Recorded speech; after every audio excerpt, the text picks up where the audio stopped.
السلام عليكم ورحمة الله وبركاته.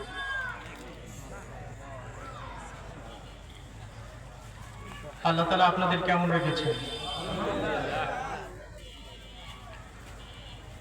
আলহামদুলিল্লাহ নাহমাদুহু ওয়া নাস্তাঈনুহু ওয়া নাস্তাগফিরুহু ওয়া নু'মিনু বিহি ওয়া নাতাওয়াক্কালু আলাইহি ونعوذ بالله من شرور أنفسنا ومن سيئات أعمالنا من يهده الله فلا مضل له ومن يضلل فلن تجد له وليا مرشدا ونشهد أن لا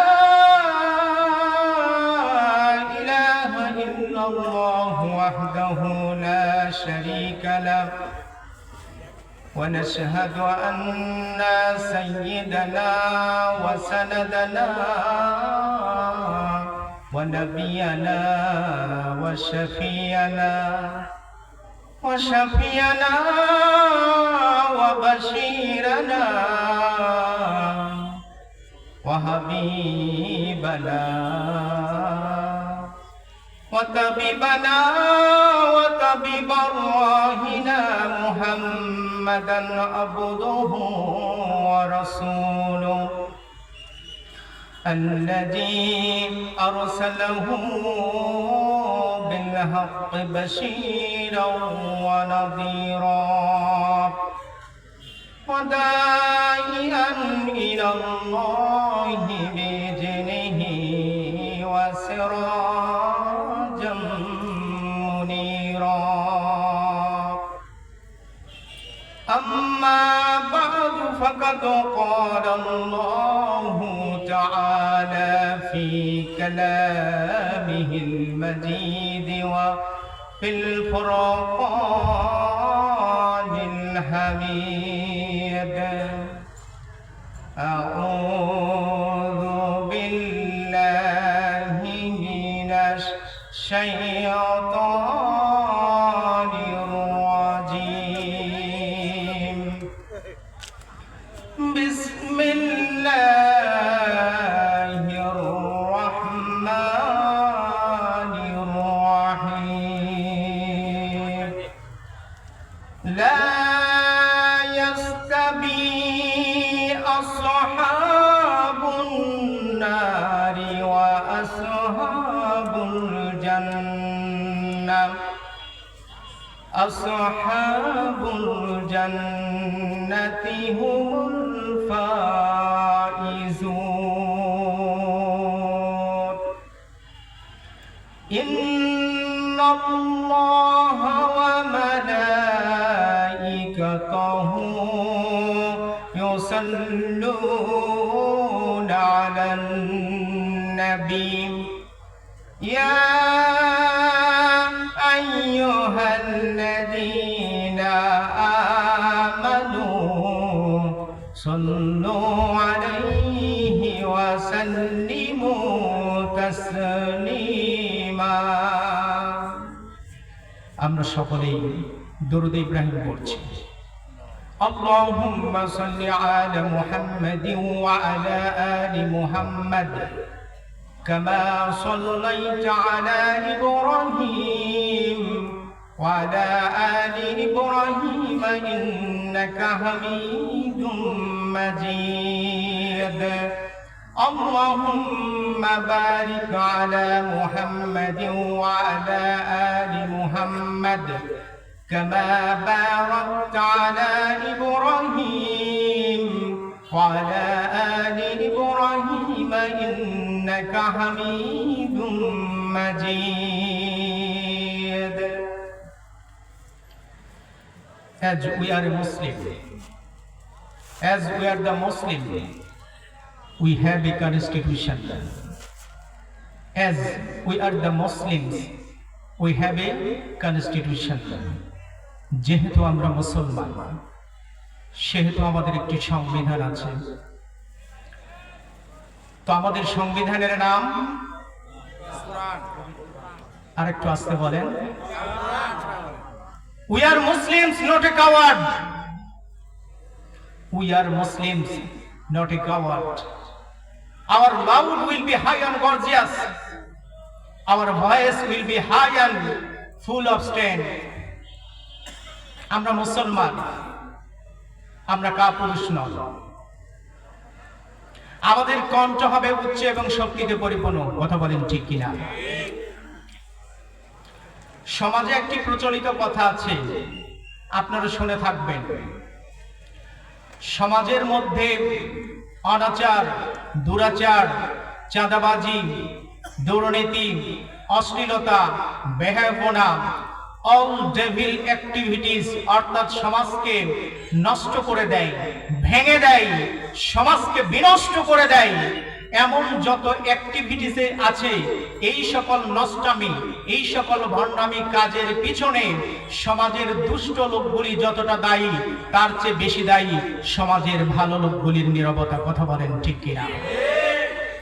আজকে আমাদের নীরবতা, প্রতিবাদ করার ভাষা ভুলে যাওয়ার কারণে সমাজের মধ্যে গুটি কয়েক দুর্নীতিবাজ, চাঁদাবাজ, যারা সমাজটাকে বিনষ্ট করে দিচ্ছে, সমাজটাকে ভেঙে চুরে তছনছ করে দিচ্ছে, অথচ সমাজের ভালো লোকগুলি নীরবতা থাকার কারণে আজকে তারা সুযোগ পেয়েছে সমাজকে ধ্বংস করতে।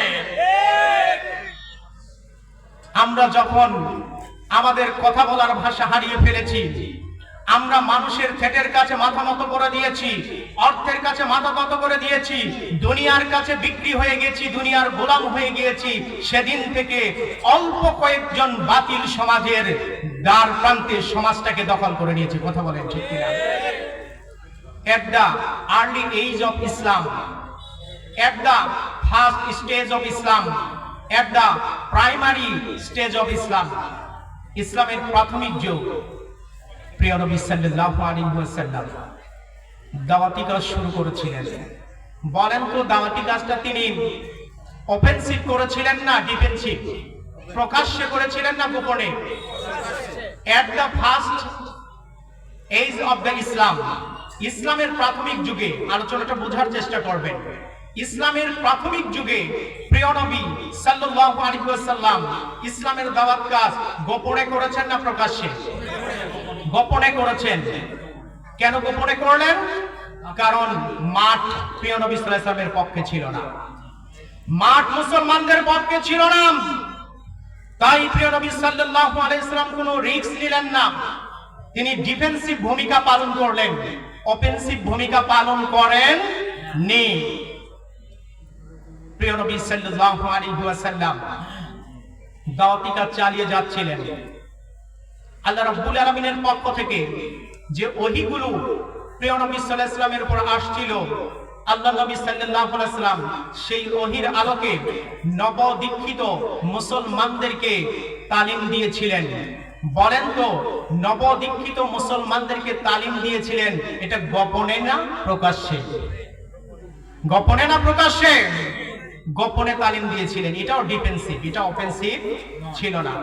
আল্লাহ নবী সাল্লাল্লাহু আলাইহি ওয়াসাল্লাম জানতেন যে মানুষগুলোকে তিনি তৈরি করছেন, যে মানুষগুলি ইসলামের ছায়াতলে প্রবেশ করেছে, এই মানুষগুলির হৃদয়ে নূর জ্বালাতে হবে, এই মানুষগুলিকে তাজকিয়াতুন নফস অর্থাৎ অন্তরের পরিশুদ্ধতা আনতে হবে, এই মানুষের ভিতরে আখিরাতের জবাবদিহিতা তৈরি করতে হবে, এই মানুষগুলোর অন্তরে আল্লাহর ভয় তৈরি করতে হবে, এই মানুষগুলোকে কোরআনের আলোকে সোনার মানুষ তৈরি করতে হবে। এই জন্য প্রিয় নবী সাল্লাল্লাহু আলাইহি ওয়াসাল্লাম যে আয়াতটি নাজিল হতো, ওই আয়াতটি আবু আরকামের গৃহে গোপনে নবদীক্ষিত মুসলমানদেরকে তালিম দিতেন। কথা বলেন ঠিক কিনা? তাহলে তালিম ইসলামে আছে, তালিমি বৈঠক ইসলামে আছে।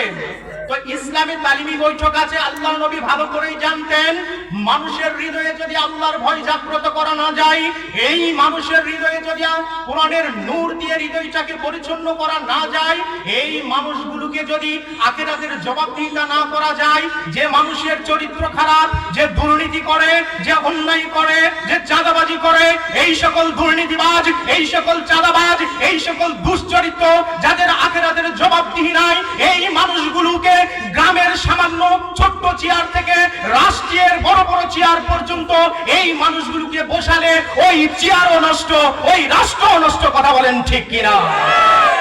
কামা তাদিনু তুদান। আরবিতে একটা প্রবাদ আছে, যেমন কর্ম তেমন ফল।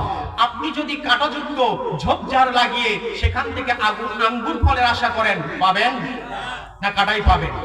তাহলে এই চেয়ারগুলোতে যদি আপনি দুশ্চরিত্র, দুর্নীতিবাজ, যার ভিতরে আল্লাহর ভয় নেই, যার ভিতরে আখিরাতের জবাবদিহিতা নেই, যে লুট করে, যে অশ্লীলতার সাথে জড়িত, এই মানুষগুলো যদি ওই চেয়ারে বসে, তাহলে আপনি কি পাবেন? ভালো কিছু পাবেন? এই জন্য প্রিয় নবী সাল্লাল্লাহু আলাইহি ওয়াসাল্লাম এট ফার্স্ট তিনি কি করলেন, যে মানুষগুলো ইসলাম কবুল করেছে তাদেরকে তিনি পরিশুদ্ধ করার জন্য আবু আরকামের গৃহে তালিমি বৈঠক করলেন। বলেন তো, আজকে ইসলামী দল যারা করে তাদের মধ্যে তালিমি বৈঠক আছে না? প্রশিক্ষণ আছে না? এটা কি তাদের বানানো নাম? প্রিয় নবী সাল্লাল্লাহু আলাইহি ওয়াসাল্লামের আদর্শে, প্রিয় নবী সাল্লাল্লাহু আলাইহি ওয়াসাল্লামের আদর্শ, অর্থাৎ নবী সাল্লাল্লাহু আলাইহি ওয়াসাল্লামের প্রথম কর্মসূচি যেটা ছিল, সেটা মানুষের অন্তরকে পরিবর্তন করার জন্য। কথা বলেন ঠিক কিনা? তখন কি ফিল্ড কি মুসলমানদের অধীনে ছিল? আচ্ছা, তখন কতজন মুসলমান ছিল? আলোচনাটা বুঝবেন। মুসলমান কতজন ছিল? মাত্র 40 জনের বেশি নয়। মুসলমান ছিল কতজন? 40 জন। এখন আমার বাংলাদেশে মুসলমান কতজন? 92%। বেশি না কম? বেশি না কম? এখন তালিমি বৈঠক করতে হয় গোপনে না প্রকাশ্যে? এই তালিমি বৈঠক করার সুযোগ আজকে বাংলার জমিনে হচ্ছে না, কেউ কেউ মেনে নিতে পারছে না। আপনারা দেখেন নাই? দেখেন নাই আপনারা? যেখানে 92% মুসলমানের দেশ, সেখানে তালিমি বৈঠক গোপনে হবে কেন? প্রকাশ্যে তো হওয়া দরকার ছিল। বিগত 17 বছর করতে পেরেছেন? করতে পারেন নাই। তারা কি মুসলমান নয়? কেউ কি ফতোয়া দিছে তারা কাফের? তারাও তো মুসলমান। প্রিয় নবী সাল্লাল্লাহু আলাইহি ওয়াসাল্লাম যে যুগে বসবাস করেছিলেন, সে যুগের সমস্ত কিছু দখলে ছিল। উতবা, শাইবা, ওলীদ ইবনে মুগিরা, তদানীন্তন সিস্টেম অনুযায়ী তখনকার ক্যাবিনেট ব্যবস্থা ছিল, তখনকার রাষ্ট্র ব্যবস্থা ছিল, তদানীন্তন নিয়ম অনুযায়ী রাষ্ট্রের প্রধান ছিল মদিনার, মক্কার প্রেসিডেন্ট ছিল কে? আবু জেহেল মক্কার প্রেসিডেন্ট ছিল। ক্যাবিনেট মেম্বার ছিল উতবা, শাইবা, ওলীদ ইবনে মুগিরা, উবাই বিন খালদ, উমাই বিন খালদ এবং আবু লাহাবের গোষ্ঠীরা। আর সংসদ ভবন ছিল দারুন নাদওয়া। সেখান থেকে আইন পাস হতো। মুসলমানরা জানতো প্রকাশ্যে ইসলাম প্রচার করলে তাদের অবস্থা কি হবে। তাই প্রিয় নবী সাল্লাল্লাহু আলাইহি ওয়াসাল্লাম কোনো রিস্ক নিলেন না। প্রথমে ডিফেন্সিভ ভূমিকা পালন করলেন, গোপনে ইসলামের দাওয়াত দেওয়া তিনি শুরু করলেন। এরপর রব্বুল আলামিন ঘোষণা করলেন, ফাসদা বিমা তুমার ওয়ারিদানিল মুশরিকিন। ও নবী, আর গোপন দাওয়াতের দিন নাই। ফাসদা বিমা তুমার ওয়ারিদানিল মুশরিকিন। এবার প্রকাশ্যে দাওয়াত দেওয়া শুরু করেন। মুশরিকরা কি মনে করবে, যারা ইসলাম বিরোধী তারা কি মনে করবে, এটা আপনার দেখার বিষয় নয়। কার কথা? কার কথা? আল্লাহর ঘোষণা। সেই সময় আমির হামজা রাদিয়াল্লাহু তাআলা আনহু এবং ওমর ইবনুল খাত্তাব রাদিয়াল্লাহু তাআলা আনহু ইসলাম কবুল করলেন। এমন পর্যায়ে ওমর রাদিয়াল্লাহু তাআলা আনহু তিনি আসলেন, আবু আরকামের গৃহে এসে সালাম দিলেন প্রিয় নবী সাল্লাল্লাহু আলাইহি ওয়াসাল্লামকে। এরপরে আল্লাহর নবী সাল্লাল্লাহু আলাইহি ওয়াসাল্লামকে বললেন, ইয়া রাসূলুল্লাহ, আপনি কি আল্লাহর পক্ষ থেকে সত্যিকারের রাসূল নন? আল্লাহর নবী বললেন, হ্যাঁ। ওমর রাদিয়াল্লাহু তাআলা আনহু বললেন, আপনি যে দ্বীনের প্রচার প্রসার করছেন, এটা কি আল্লাহর পক্ষ থেকে প্রেরিত, আল্লাহর পক্ষ থেকে সত্যিকারের জীবন বিধান নয়, সত্যিকারের জীবন ব্যবস্থা নয়, মানবতার মুক্তির একমাত্র জীবন ব্যবস্থা নয়? আল্লাহর নবী বললেন, হ্যাঁ। ওমর রাদিয়াল্লাহু তাআলা আনহু বললেন, ওয়াল্লাহি, আল্লাহর কসম, আমি আবার সাক্ষ্য দিচ্ছি, আশহাদু আল্লা ইলাহা ইল্লাল্লাহু ওয়াহদাহু লা শারীকা লাহু ওয়া আশহাদু আন্না মুহাম্মাদান আবদুহু ওয়া রাসূলুহু। আমি খাত্তাবের বেটা ওমর দ্বিতীয়বারের জন্য সাক্ষ্য প্রদান করছি, আল্লাহ ছাড়া অন্য কোনো ইলাহ নেই, তিনি একক অদ্বিতীয়, তার কোনো অংশীদার নেই। আমি সাক্ষ্য দিচ্ছি আপনি আল্লাহর পক্ষ থেকে প্রেরিত বান্দা এবং রাসূল। হে মুহাম্মদুর রাসূল সাল্লাল্লাহু আলাইহি ওয়াসাল্লাম, বাতিলরা যখন তাদের বাতিল ধর্মমত প্রকাশ্যে পালন করে, বাতিলরা তাদের বাতিল কাজ কর্ম যখন প্রকাশ্যে পালন করে, তখন কেন আমরা সত্যের বাণী, তখন কেন আমরা ইসলামের বাণী প্রকাশ্যে পালন করতে পারবো না? ইসলাম কেন মেঘের আড়ালে থাকবে? কোরআনের আলো, ইসলামের আলো কেন মেঘের আড়ালে থাকবে? আর কোনো গোপনীয়তা নয়, আর কোনো ছলচাতুরি নয়, আর কোনো লুকোচুরি নয়। আজ থেকে ইসলামের বাণী প্রকাশ্যে, ইসলামের বাণী প্রকাশ্যে প্রচারিত হবে। আল্লাহু আকবার। ওমর রাদিয়াল্লাহু তাআলা আনহুর দীপ্তময় কণ্ঠের উদ্দীপ্ত আওয়াজে তৎকালীন সময়ে যে সকল মুসলমানেরা ইসলাম কবুল করেছিল, এই সকল মুসলমানেদের ভিতরে একটি ঈমানের জজবা একদিকে জেগে উঠেছিল, অন্যদিকে তারা শঙ্কার মধ্যে ছিলেন। কেন শঙ্কার মধ্যে ছিলেন জানেন? তারা জানে যে আমরা যদি প্রকাশ্যে ইসলামের ঘোষণা দেই আর আমরা ইসলাম কবুল করেছি, এটা যদি প্রকাশ্যে প্রচারিত হয়ে যায়, কাফের মুশরিকরা কোন কায়দায়, কোন সিস্টেমে আমাদের উপর অত্যাচারের স্টিম রোলার চালাবে। ইয়া রাসূলুল্লাহ, আপনি খাত্তাবের বেটা ওমরকে থামান। প্রিয় নবী সাল্লাল্লাহু আলাইহি ওয়াসাল্লাম সেদিন বললেন, শোনো, তোন থেকে তীর যখন একবার বের হয়ে যায়, ওই তীরকে যেমন ফেরানো যায় না, যায় কি? চোখ থেকে পানি যখন একবার বেরিয়ে যায়, ওই পানি যেমন চোখে ফেরানো যায় না, মহান আল্লাহ সুবহানাহু ওয়া তাআলা ইসলামের জন্য ওমরের হৃদয়কে উন্মুক্ত করে দিয়েছে। ওমরের হৃদয়ের ভিতরে ঈমানের ঢেউয়ের স্ফুলিঙ্গ বিচ্ছরিত হয়েছে, ঈমানের আলো বিচ্ছরিত হয়েছে। ওমরকে আর তেমন থামানো যায় না, ওমরকে ওমরের অবস্থায় ছেড়ে দাও। আল্লাহু আকবার। ওমরকে ওমরের অবস্থায় ছেড়ে দাও। আল্লাহ নবী সাল্লাল্লাহু আলাইহি ওয়াসাল্লামকে মাঝে রাখলেন, ডান পাশে ওমর রাদিয়াল্লাহু তাআলা আনহু, বাম পাশে বীর কেশরী আমির হামজা রাদিয়াল্লাহু তাআলা আনহু। ইসলামের প্রথম স্লোগান সেদিন ওমর রাদিয়াল্লাহু তাআলা আনহু প্রকাশ্যে দিয়েছিলেন। এই স্লোগানও আমাদের বানানো নয়, এই স্লোগানও আলিম ওলামার বানানো নয়, এই স্লোগানও কোনো মানুষের বানানো নয়।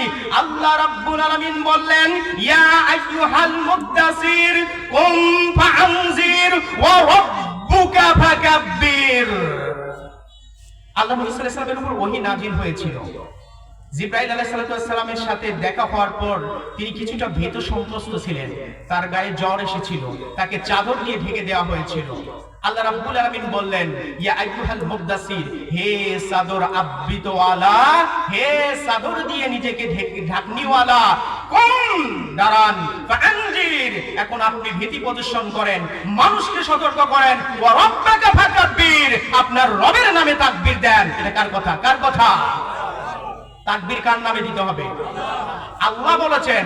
সেদিন প্রিয় নবী সাল্লাল্লাহু আলাইহি ওয়াসাল্লামের অনুমতি নিয়ে ওমর ফারুক রাদিয়াল্লাহু তাআলা আনহু লিল্লাহি তাকবীর আর মুসলমানেরা আল্লাহু আকবার স্লোগান দিয়ে মুসলমানদের ক্ষুদ্র একটি দল, 40 থেকে 50 জনের একটা দল যখন সামনের দিকে অগ্রসর হচ্ছিল, আর এই স্লোগান যখন চূড়ান্তভাবে প্রকম্পিত হচ্ছিল, আকাশ বাতাসকে ভারী করে মক্কার চারপাশে, বাইতুল্লাহর চারপাশে প্রতিধ্বনিত হয়ে এই 40 জনের তাকবীরের ধ্বনি আল্লাহ সুবহানাহু ওয়া তাআলা যেন 40,000-এর কণ্ঠ বলিত করে দিয়েছেন।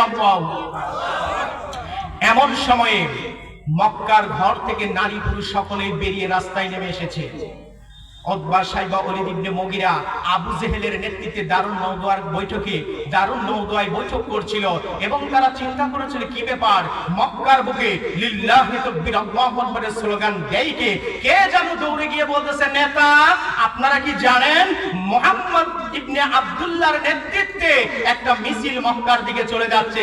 তখন তারা সশস্ত্র, সেই সময়ের অস্ত্র, তরবারি, বল্লম নিয়ে তারা রাস্তায় নেমেছে মুসলমানদের এই ক্ষুদ্র জামাতকে আটকিয়ে দেওয়ার জন্য।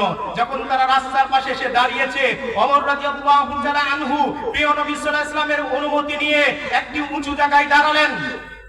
দাঁড়িয়ে তিনি বললেন, ও মক্কার নারীরা, তোমরা যদি স্বামীহারা হতে চাও, ও মক্কার পুরুষেরা, তোমরা যদি তোমাদের স্ত্রীকে বিধবা করতে চাও, ও মক্কার পিতারা, তোমরা যদি সন্তান হারা হতে চাও, ও মক্কার সন্তানরা, তোমরা যদি পিতাহারা হতে চাও, আজ খাত্তাবের বেটা ওমর দাঁড়িয়েছে, কার বুকের কত ফাটা, ওমরের সামনে সে দাঁড়িয়ে যাও। একজন বাঘের বাচ্চারও সাহস হয়নি মুসলমানদের সামনে এসে দাঁড়িয়ে যাওয়া। মুসলমানদের সেই মিছিল লিল্লাহি তাকবীর আল্লাহু আকবার স্লোগান দিয়ে মক্কার বুকে গিয়েছিল।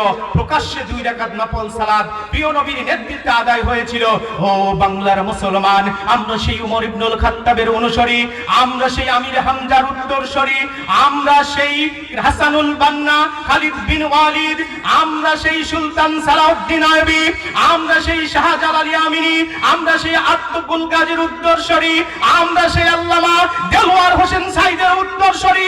আমাদের ঈমান যদি তাদের মতো হতো, আমাদের কণ্ঠের দৃঢ়তা যদি তাদের মতো থাকতো, আজকে বাংলার জমিনে যারা আলেমদের গায়ে হাত দিয়ে তো দূরের কথা, আলেমদের নিয়ে কটূক্তি করতে পারতো না, বাংলার জমিনে যারা নবীদের নিয়ে বেয়াদবি করতে পারতো না, কোরআন নিয়ে বেয়াদবি করতে পারতো না, ইসলাম নিয়ে বাদরামি করতে পারতো না, আজকে বাংলার জমিনে কোরআন রাষ্ট্রীয় মর্যাদায় চলে যেত, কোরআনকে রাষ্ট্রীয় মর্যাদায় নিয়ে যেতে, কোরআনের পথে চলতে, কোরআনের কথা বলতে কে কে রাজি আছো? তো হাত তুলে আমার আল্লাহকে দেখা। আমার নেতা, তোমার নেতা, লিল্লাহি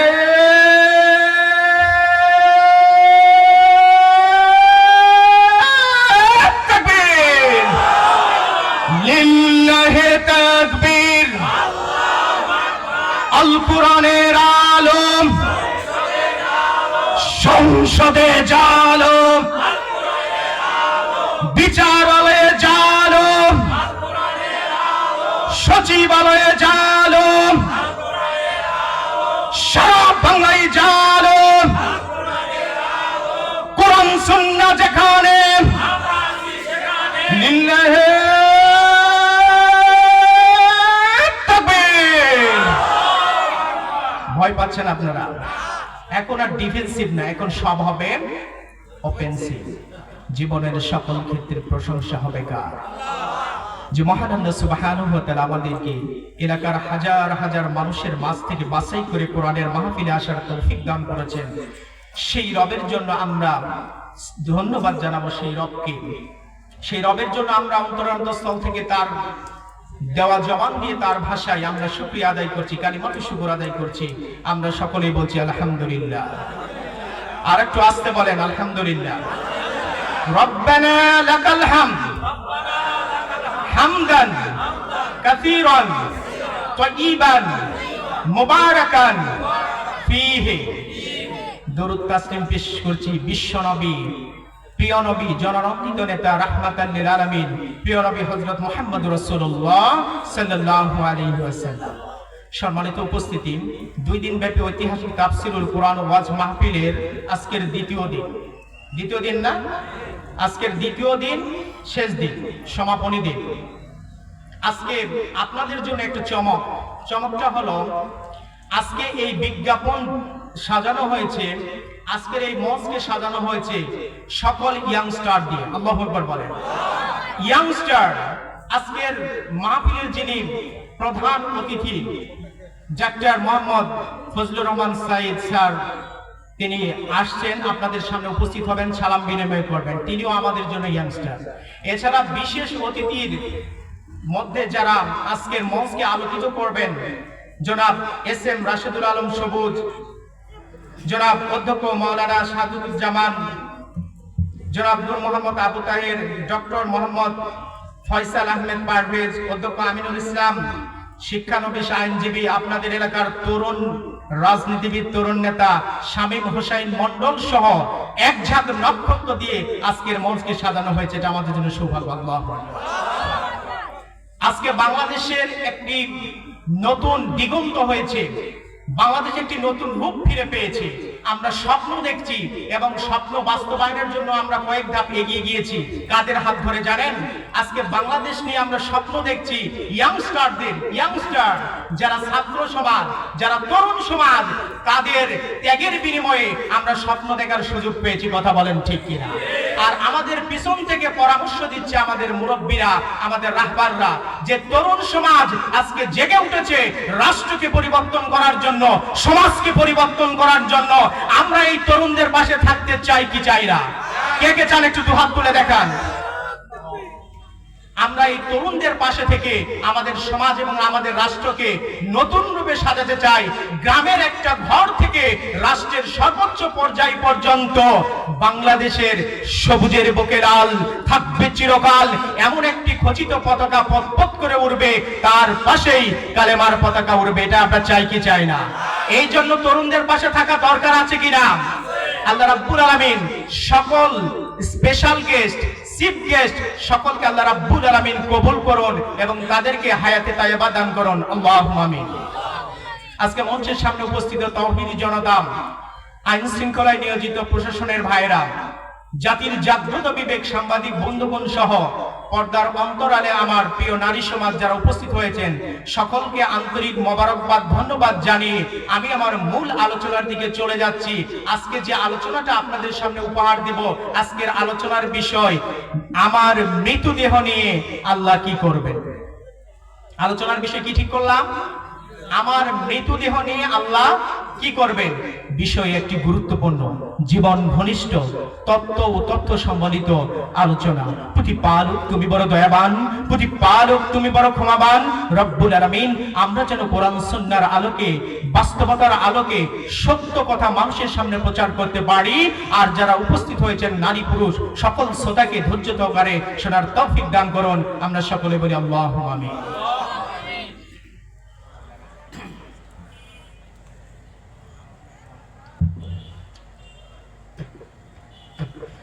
আপনারা কষ্ট পাচ্ছেন?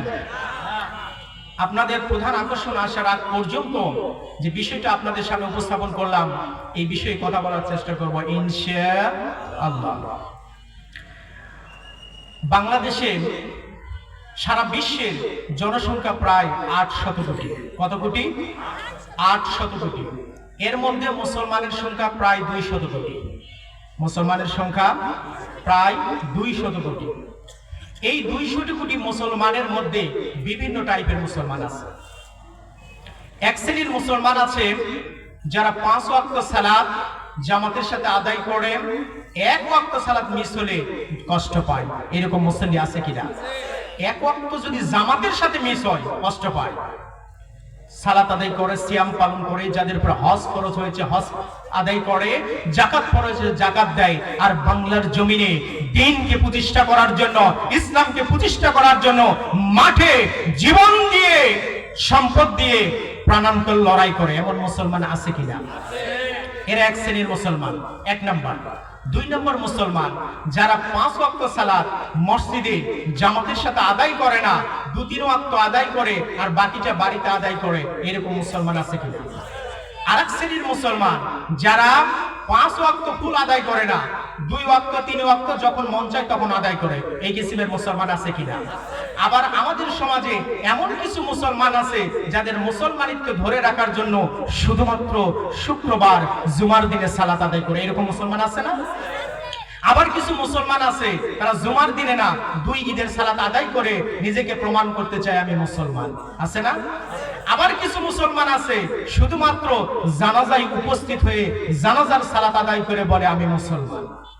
আবার আরেক টাইপের মুসলমান আছে যে মুসলমানেরা 1 ওয়াক্ত সালাত আদায় করে না, তবে মুসলমান ঘরে জন্মগ্রহণ করেছে, দাদা হাজী ছিল, বাবা মসজিদে আযান দেয়। এইরকম মুসলমান ঘরে জন্মগ্রহণ করে সে নিজেকে মুসলমানের পরিচয় দেয়। দেয় কি দেয় না? প্রিয় বন্ধুগণ, ভালো করে বুঝবেন, যে টাইপের মুসলমান হোক না কেন, আমি শেষ টাইপের মুসলমান ধরলাম, যে মুসলমানটা এক ওয়াক্ত সালাত আদায় করে না, শুধুমাত্র কেবলমাত্র মুসলমান ঘরে জন্মগ্রহণ করেছে, এই কারণেই সে নিজেকে মুসলমান হিসেবে পরিচয় দেয়।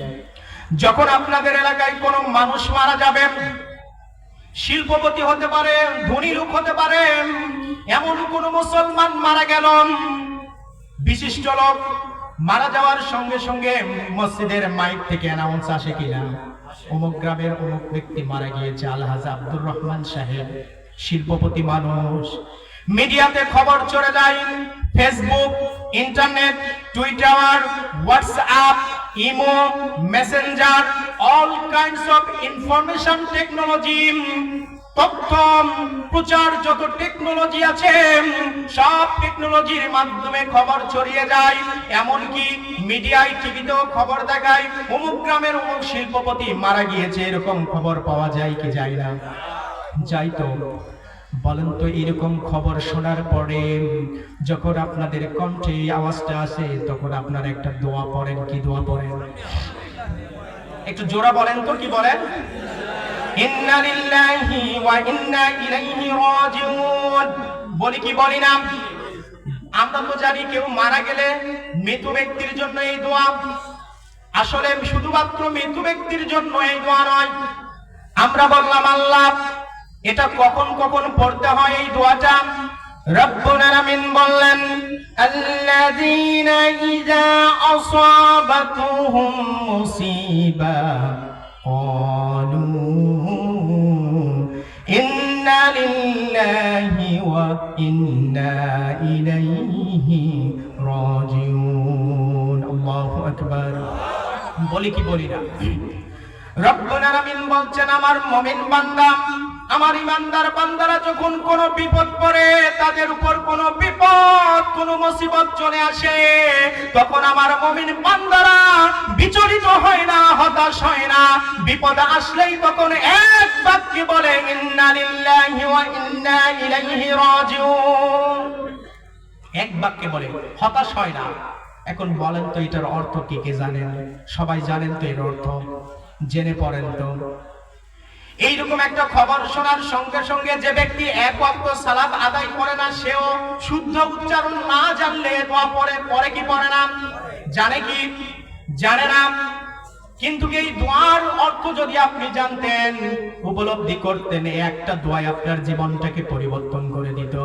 রব্বুল আলামিন বললেন, ইন্না লিল্লাহি, সবকিছু কার জন্য? আল্লাহর জন্য। আর আমাদেরকে আল্লাহর কাছেই ফিরে যেতে হবে। আল্লাহর কাছেই আমাদেরকে কি করতে হবে? ফিরে যেতে হবে, প্রত্যাবর্তন করতে হবে। তা আল্লাহর কাছে আমাদের ফিরে যেতে হবে। হবে কি হবে না?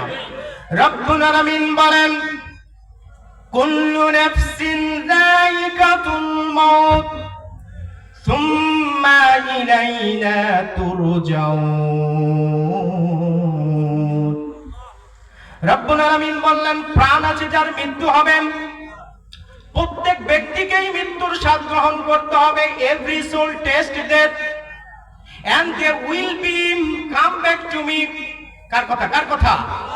রব্বুল আলামিন বলছেন, প্রত্যেকটা প্রাণকেই মৃত্যুর স্বাদ গ্রহণ করতে হবে, অতঃপর আমার কাছে ফিরে আসতে হবে। তার মানে আমাদেরকে আল্লাহর কাছে যেতেই হবে। এখন আল্লাহর নবী সাল্লাল্লাহু আলাইহি সাল্লাম বললেন, আমরা যখন এই দোয়াটা পড়ি, এই দোয়াটার ব্যাপারে রাহমাতাল লিল আলামিন বললেন, যখন কোন মানুষের উপর বিপদ আসে, বালা মুসিবত আসে, কেমন বিপদ আসে? আপনাদের পাশের গ্রামের একজন ছেলে তৌফিক, নাম শুনেছেন, সুহলি গ্রামের, চমৎকার একটা ইতিহাস, পিতা পুত্রের একটা গল্প রেখেই সেই পৃথিবী থেকে বিদায় নিল। বাবার কাঁধে সন্তানের লাশ, কষ্ট কি কষ্ট না? ব্যথা কি ব্যথা না? যে বাবার সন্তানের লাশ কাঁধে নেয়, সেই বাবাই জানে তার যন্ত্রণা কত। এইরকম বিপদ আসতে পারে। কোরআনের দাওয়াত দিতে গিয়ে, ইসলামের দাওয়াত দিতে গিয়ে 17 বছর কত মায়ের সন্তান গুম হয়েছে, এখনো মা জানে না। কত স্বামী গুম হয়েছে, স্ত্রী জানে না। কত সন্তান এখনো পথ চেয়ে রয়েছে, তার বাবা ফিরে আসবে। এমনও বিপদ আসে, সন্তান হারাতে পারে, মা হারিয়ে যেতে পারে, ফসলের ক্ষতি হতে পারে, যে কোন ধরনের বিপদ। আল্লাযীনা ইজা আসাবাতুহুম মুসিবা, যে ধরনের বিপদ আসলে আল্লাহর নবী বলেছেন, আল্লাহর বান্দারা যদি বলে ইন্না লিল্লাহি ওয়া ইন্না ইলাইহি রাজিউন, এই দোয়া পড়ার পর প্রিয় নবী সাল্লাল্লাহু আলাইহি ওয়াসাল্লাম চমৎকার একটা দোয়া শিখিয়ে দিলেন। সেই দোয়াটা হলো আল্লাহুম্মা আজিরনি ফি মুসিবাতি ওয়া আখলিফ লি খায়রাম মিনহা। ইন্না লিল্লাহি ওয়া ইন্না ইলাইহি রাজিউন বলার পর এই দোয়াটা মুখস্থ করে নেবেন, আল্লাহুম্মা আজিরনি ফি মুসিবাতি ওয়া আখলিফ লি খায়রাম মিনহা। যার অর্থ হচ্ছে, আল্লাহ এই বিপদের যথাযথ প্রতিদান তুমি আমারে দিও, আমার কাছ থেকে যা তুমি নিয়ে নিলে এর চেয়ে উত্তম কিছু তুমি আমারে দিয়া দিও। রাহমাতাল লিল আলামিন বললেন, পয়গম্বর আরবি বলেন, ও আল্লাহর বান্দা, তোমার কাছ থেকে আল্লাহ যা কিছু নিয়েছেন তার চেয়ে উত্তম কিছু দান করবেন। আল্লাহু আকবার। এটা শুধু কেউ মারা গেলেই দোয়া নয়, যখনই বিপদে পড়বেন তখনই এই দোয়াটা পড়বেন। তাহলে এই কথার দ্বারা কি বোঝা যাচ্ছে, আমরা পৃথিবীতে কেউ চিরদিন থাকবো না। যে ব্যক্তিটা এক ওয়াক্ত সালাত আদায় করে না, সে ওই দোয়াটি পড়ে কি পড়ে না, কিন্তু এই দোয়ার অর্থ বোঝে না। আল্লাহর কাছে আমাদেরকে ফিরে যেতে হবে। এখন আল্লাহর কাছে ফিরে যাব আমরা জীবিত অবস্থায় না মৃত অবস্থায়? মৃত অবস্থায়। এই পৃথিবী থেকে আমাদের পরিসমাপ্তি ঘটবে মৃত্যুর মাধ্যমে। কিসের মাধ্যমে? মৃত্যুর মাধ্যমে এই পৃথিবী থেকে আমাদের পরিসমাপ্তি ঘটবে। আর গোটা পৃথিবী ব্যবস্থার পরিসমাপ্তি ঘটবে কিয়ামতের মাধ্যমে। মৃত্যুর মাধ্যমে আমরা কি হবে? এই পৃথিবী থেকে বিদায় নেব। বিদায় নেওয়ার পর কবরে কি আমাদের মৃত্যু দেহ রাখে না জীবিত দেহ রাখে? তা আজকের আলোচনার বিষয় কি? এই মৃত্যু দেহ নিয়ে আল্লাহ তাআলা কি করবে? একটু সামনের দিকে যাই। কষ্ট পাচ্ছেন? প্রিয় ভাইরা আমার, আমাদের ডেস্টিনেশন কয়টা? একটু হাত তুলে দেখেন তো, দুই হাত উঠান সবাই। কয়টা? আমাদের ডেস্টিনেশন দুইটা। এক, হাত উঠান না, নামান না, হাত উঠান। এক জান্নাত অথবা জাহান্নাম। এখন আমরা কে জান্নাতে যেতে চাই তারা শুধু হাত নামান। যারা জান্নাতে যেতে চান তারা হাত নামান। আলহামদুলিল্লাহ, আপনারা সকলেই জান্নাতে যেতে চান, আল্লাহ কবুল করুন। আল্লাহু আমিন। আমাদের ডেস্টিনেশন কয়টা? দুইটা, জান্নাত অথবা জাহান্নাম। তো আমরা সকলে কোথায় যেতে চাই? আমাদের মৃত্যু দেহটা জান্নাতে যেতে চাই। জান্নাতে যাক, এটা আমরা চাই কি চাই না? তাহলে আলোচনাটা শুনতে হবে। প্রিয় ভাইরা আমার, আজকে আপনাদের সামনে দুটি শব্দ বললাম, একটা জান্নাত আর একটা জাহান্নাম। একটু বলেন জান্নাত, জোরে বলেন জান্নাত, জাহান্নাম।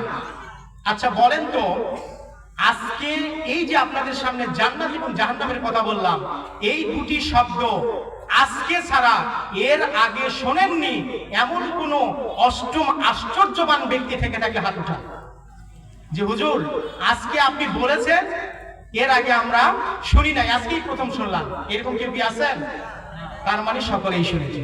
ছোটবেলায় যখন দুষ্টামি করতাম, আমরা যারা এখানে উপস্থিত আছি প্রত্যেকের জীবনে এমন ঘটনা আছে।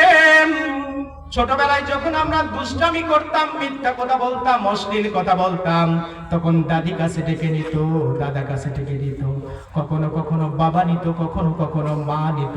কাছে ডেকে নেওয়ার পর মাথায় হাত দিয়ে আদর করে বলতো, বাবারে এরকম পচা কথা বলা যাবে না, এরকম খারাপ কথা বলা যাবে না। আমরা তখন বলতাম, ও দাদি, আমরা বলতাম, মা এই কথাগুলো বললে কি হয়, কি হয়? দাদি তখন বলতো, দাদা তখন বলতো, আদর করে দাদা কোলে নিয়ে বসে বলতো, যারা দাদারা আছেন তারা ভালো জানেন, নাতিরে কোলে নিয়ে বলতো, এই সকল মিথ্যে কথা, অশ্লীল কথা, খারাপ কথা, নোংরা কথা বললে আল্লাহ পাপ দেয়। বলতো কি বলতো না? বলতো না? বাবা বলতো আল্লাহ পাপ দেয়। আমরা বলতাম, মা পাপ দিলে কি হয়? তখন মা বলতো, পাপ করলে আল্লাহ শাস্তি দিবে জাহান্নামে। কোথায়? আমরা বলতাম, মা জাহান্নাম কি? মা বলতো, জাহান্নাম হলো আগুনের একটা গর্ত। মার মুখে জাহান্নামের কথা শুনেছি, আবার আনন্দ করতে করতে মা এসে বলেছি, ও মা, আপনি আমারে 10টা টাকা দিয়েছিলেন, এই 10টা টাকার 5 টাকা খেয়েছি, 5 টাকা একজন ভিক্ষুক হাত বাড়িয়েছে তারে দিয়েছি। মা খুশি হয়ে বুকে টেনে নিয়ে কপালে চুমু দিয়ে বলতো, বাবা তুই ভালো কাজ করেছিস, আল্লাহ তোরে নেকি দিয়েছে, সওয়াব দিয়েছে। আমরা বলতাম, মা নেকি কি, নেকি করলে কি হয়? মা বলতো, নেকি করলে আল্লাহ খুশি হয়। আমরা বললাম, আল্লাহ খুশি হলে কি হয়? মা বলতো, আল্লাহ খুশি হলে তোরে জান্নাত দিবে। আমরা বলতাম, মা জান্নাত কি? মা বলতো, জান্নাত হলো ফুলের বাগান, শান্তির বাগান, এখানে যা চাইবি তাই পাইবি। বলতো কি বলতো না? মার মুখে জান্নাতের কথা শুনেছি, বাবার মুখে জান্নাতের কথা শুনেছি, দাদার মুখে জান্নাতের গল্প শুনেছি, দাদির মুখে জান্নাতের গল্প শুনেছি। এরপর যখন বড় হলাম, এরকম মাহফিলে হুজুরের মুখে জান্নাত জাহান্নামের কথা শুনলাম। আবার মসজিদের ইমামের খতিব সাহেবের মুখ থেকে জান্নাত জাহান্নামের কথা শুনেছি কি শুনে নাই? ক্লাসে গিয়ে বইয়ের পাতায় জান্নাত জাহান্নামের কথা শুনেছি, শুনি নাই? একজন মানুষ এখানে থাকতে পারেন, অনেক মানুষ যার বয়স 70 বছর 65 বছর হয়েছে, এই মানুষও ছোটবেলায় জান্নাতের কথা শুনেছে, জাহান্নামের কথা শুনেছে। জান্নাত জাহান্নামের কথা শোনার পর তার বয়স 65 বছর, কিন্তু এখনো সুদ ছাড়তে, ঘুষ ছাড়তে, মিথ্যা সাক্ষ্য দিয়া মিথ্যা বলা। তার মানে বুঝলাম জান্নাত জাহান্নামের কথা শুনেছি, কিন্তু জান্নাত জাহান্নাম কি এটা উপলব্ধি করি না। জাহান্নাম কেমন জিনিস এটা উপলব্ধি করি নাই, জান্নাত কেমন জিনিস এটা আমরা উপলব্ধি করি নাই।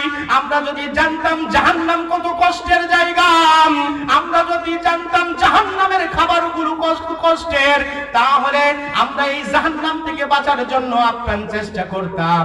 হুজুরের মুখ থেকে যেদিন জাহান্নামের কথা শুনেছি, সেদিনই শপথ করতাম আর কোনোদিন অন্যায় করব না, আর কোনোদিন সুদের সাথে জড়িত থাকবো না, আর কোনোদিন ঘুষের সাথে জড়িত থাকবো না, আর কোনোদিন বেঈমান বেনামাজি নেতার পিছে ছুটবো না, আর কোনোদিন ইসলামওয়ালাদের বিরোধিতা করব না, কোরআন সুন্নাহওয়ালাদের বিরোধিতা করব না। আমরা সেই দল করব যেই দলের নেতার সালাত আদায় করে, যেই দলের নেতা কর্মীরা সালাত আদায় করে, যেই দল রাষ্ট্রীয় মর্যাদায় সালাতকে নিয়ে যাওয়ার জন্য প্রাণপণ চেষ্টা করে, সেই দলের সাথে থাকতাম। কিন্তু উপলব্ধি করেছি